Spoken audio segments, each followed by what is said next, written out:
ਸਾਨੂੰ ਬਹੁਤ ਸਾਰੇ ਅਧਿਕਾਰ ਮਿਲੇ ਨੇ, ਆਜ਼ਾਦੀ ਬੋਲਣ ਦੀ ਵੀ ਹੈਗੀ, ਆਜ਼ਾਦੀ ਲਿਖਣ ਦੀ, ਆਜ਼ਾਦੀ ਇਸ ਦੇਸ਼ ਦੇ ਵਿੱਚ ਵਿਚਰਨ ਦੀ। ਤਾਂ ਲੱਗਦਾ ਕਿ ਉਸ ਆਜ਼ਾਦੀ ਦੇ ਮਾਇਨੇ ਹੁਣ ਬਦਲ ਰਹੇ ਨੇ ਉਸ ਹਿਸਾਬ ਨਾਲ, ਕਿਉਂਕਿ ਕਿਤੇ ਨਾ ਕਿਤੇ ਉਹ ਆਜ਼ਾਦੀ ਜਿਸ ਤਰੀਕੇ ਨਾਲ ਤੁਸੀਂ ਜ਼ਿਕਰ ਕੀਤਾ ਕਿ ਜੇ ਕੋਈ ਬੋਲਦਾ ਸਰਕਾਰ ਦੇ ਖਿਲਾਫ ਤਾਂ ਉਸ ਦੀ ਆਜ਼ਾਦੀ ਖੋਣ ਦੀ ਗੱਲ ਹੁੰਦੀ ਹੈ। बीजेपी से जुड़ा एक नेता जंतर मंतर पर जमा होता है और एक समुदाय को कुछ भी बोल के चला जाता है। पटौदी में पंचायत हो जाती है और एक समुदाय को, कम्युनिटी को, जिसे हम मुसलमान कहते हैं, कुछ भी बोलकर चला जाता है। और यही मेंटलिटी, इसको प्रोटेक्ट कौन कर रहा है, इसको सपोर्ट कौन कर रहा है? जो रूलिंग पार्टी है। वो कहेगी नहीं, हम इससे सहमत नहीं हैं। लेकिन वो सारे लोग जो बोलने वाले हैं वो सब इसी के दम पर बोल रहे हैं, क्योंकि वो बाकी दिनों में इसी पार्टी का काम कर रहे होते हैं या इसी विचारधारा का काम कर रहे होते हैं, या फिर उनके वही दुश्मन होते हैं जो बीजेपी जिसे अपना दुश्मन मानती है, राजनीतिक या सही अर्थों में दुश्मन भी। तो वो लोग, इनको संरक्षण इस तरह से कौन दे रहा है? इनको मिला हुआ है।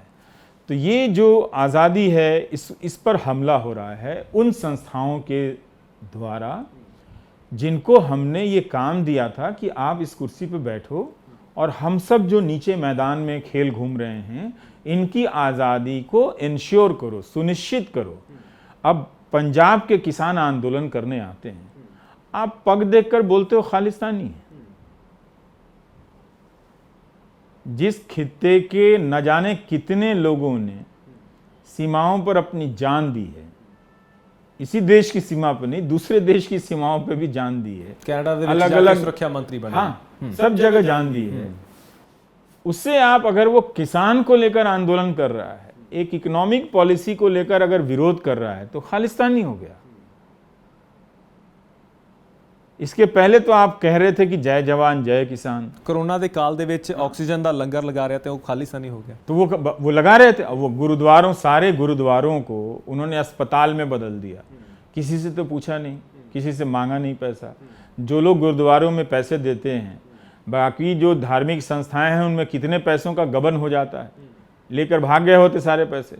लेकिन इनके पास, गुरुद्वारों के पास जो पैसा था वो तो उन्होंने जनता के नाम पर लगाया। और जब लगाया, मेरे घर के बगल में इंदिरापुरम गुरुद्वारा है, तो वहाँ पे मैं बगल में गाड़ी से जा रहा था, कोरोना में मुझे भी हो गया था, तो मैं देखने के लिए, तो वहाँ एक मुसलमान भी था, एक हिंदू भी था, एक ईसाई भी था, और सबको ऑक्सीजन दिया जा रहा था।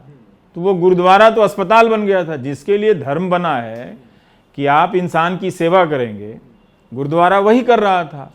वो इंसान की सेवा कर रहा था। वो ना तो मुसलमान की सेवा कर रहा था, ना हिंदू की कर रहा था, ना ईसाई की कर रहा था, ना अमीर की कर रहा था, ना गरीब की कर रहा था। आओ जी बैठो, हम आपको खाना भी खिलाते हैं, ये लो हमारे पास जो ऑक्सीजन है वो लो। तो कोई एक सिस्टम बना।